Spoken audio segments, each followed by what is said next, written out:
Acharya Shree, can you please tell us more about the mind and the nature of the mind?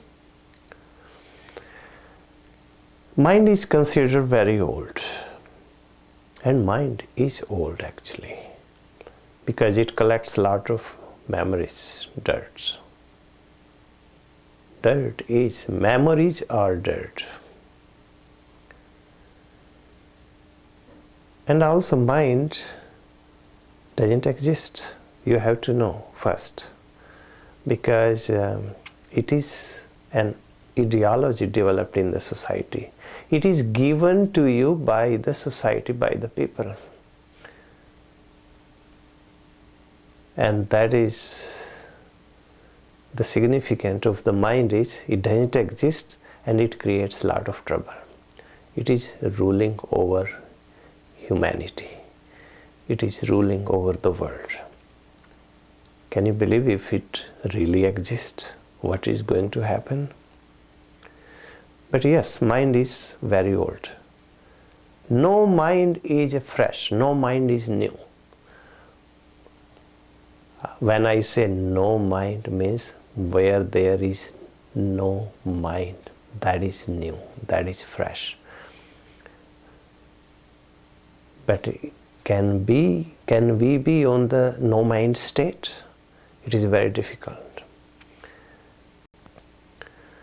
The mind can disturb, can go around here and there, but there is a certain gap between, like between two thoughts, between two minds, because mind is not one. It seems like it is one. So there is a gap. Where there is a gap, there is that is called no mind state, and that is fresh, that is new. And everything, all discoveries happen in the no mind state. And that's what we need to understand, that part, because we cannot understand the mind, because mind's habit is collecting dirt, collecting memories, collecting all these things. That's what mind is cunning, what we know about it. But what we don't know about it, that is very fresh, that is very new, and that is very helpful. That's what we need to understand, from mind to no mind. I call it sometimes bhava manasa. Bhava manasa is the closest thing to the soul. But it is not easy to understand bhava manasa. Bhava manas is very difficult to be understood. We understand only what we know about it, because it is given to you by the society, by the people. And that's what I mentioned. In the mind, you cannot discover anything. You cannot find anything new, because it is impossible. Archimedes, the Greek mathematician and scientist, he was hired by a king to research, to discover something new in mathematics and science. He tried 1 year, 2 years, 3 years. He couldn't find the solution. No new discovery. And the king gave him ultimatum that either you find it, either you will be executed and you will be hanged. That was his ultimate decision. He tried his best, but he couldn't find the formula, the new discovery or new research about it. One day, it happened to him. He went to take a bath. He jumped into the bath. He was so tired. And when he was taking bath, he went to the no mind state.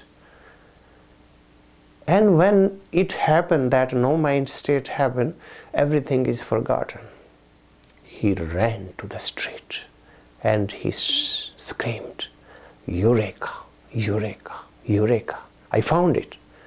And he forgot that he had no clothes. He was totally naked. And he ran towards the palace.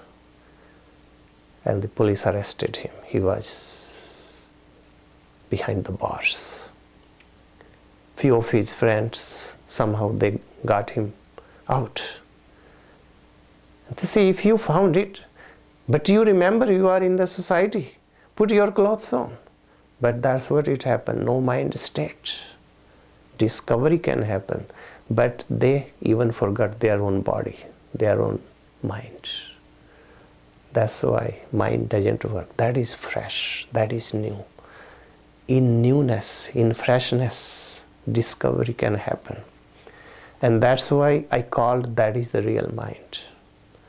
And what we are familiar with, that is the old mind that collects dirt. That's what it knows, how to collect dirt. All the memories clinging with us, it is like a dirt. So the dirt is old mind, and no mind is the fresh, is the new.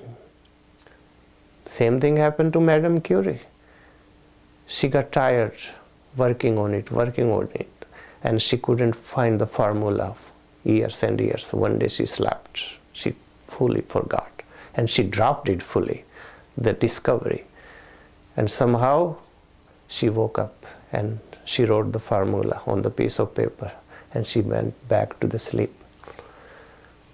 And she couldn't believe it. When she woke up after hours and hours, she found the formula written on the piece of paper. It was her handwriting, she forgot.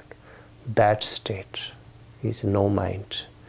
Discovery happens. That I called it consciousness. That I don't call it mind. I call it no mind or consciousness. But the closest thing is that consciousness is bhava manas.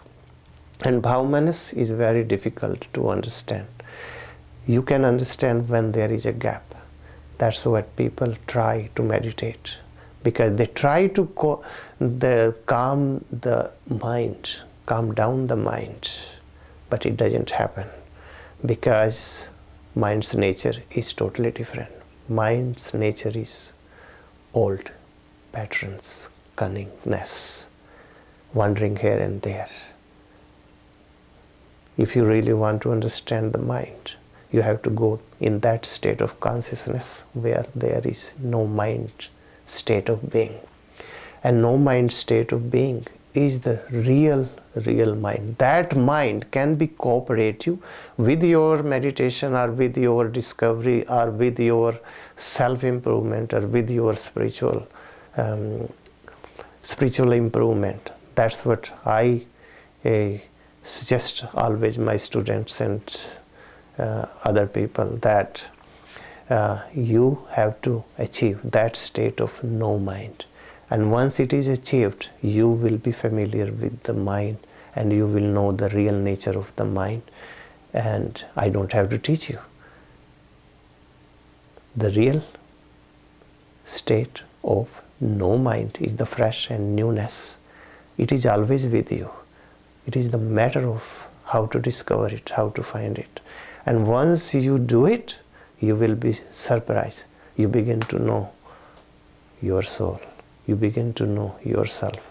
And you are improving moment to moment, each moment.